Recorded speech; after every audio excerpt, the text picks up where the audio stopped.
Hello everyone, welcome to my another mini blog. তো আজকে finally সেই দিনটা, মানে আজকে আমাকে আবার কলকাতা ফিরে যেতে হবে। আমার ছুটির দিন শেষ হয়ে গেছে, আবার নেক্সট সেমিস্টারের জন্য ক্লাস স্টার্ট হয়ে যাবে। সেই কারণে আজকে আমি আবার কলকাতা ফিরে যাব হোস্টেলে। তো সেই কারণে ভাবলাম বাড়ি থেকে লাস্ট একটা কিছু ভিডিও তোমাদের সাথে শেয়ার করি। তো যেরকম পেরেছি ভিডিও করেছি, জানি না তোমাদের কতটা ভালো লাগবে। আর ভাবলাম একটুখানি আমার মায়ের ফুল বাগানটাও তোমাদের সাথে শেয়ার করি। অনেক সুন্দর সুন্দর ফুল হয়েছে।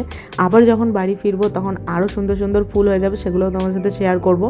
যাই হোক, তারপরে তো বিকালবেলা আমি এখানে নিউ টাউনের উদ্দেশ্যে বেরিয়ে পড়ি। আর এবারে নিউ টাউনটা এত সুন্দরভাবে সাজিয়েছে 25 ডিসেম্বরের উদ্দেশ্যে, মানে সিরিয়াসলি বলছি অসাধারণ সুন্দর লাগছে দেখতে। এর আগের বছরও আমি যখন এখানে ছিলাম, তো আমাদের জানুয়ারিতে এক্সাম হয়েছিল এর আগের বছরে, তখনও খুব সুন্দরভাবে সাজিয়েছিল, বাট এই বছরে যেন একটু বেশি সুন্দর লাগছে দেখতে।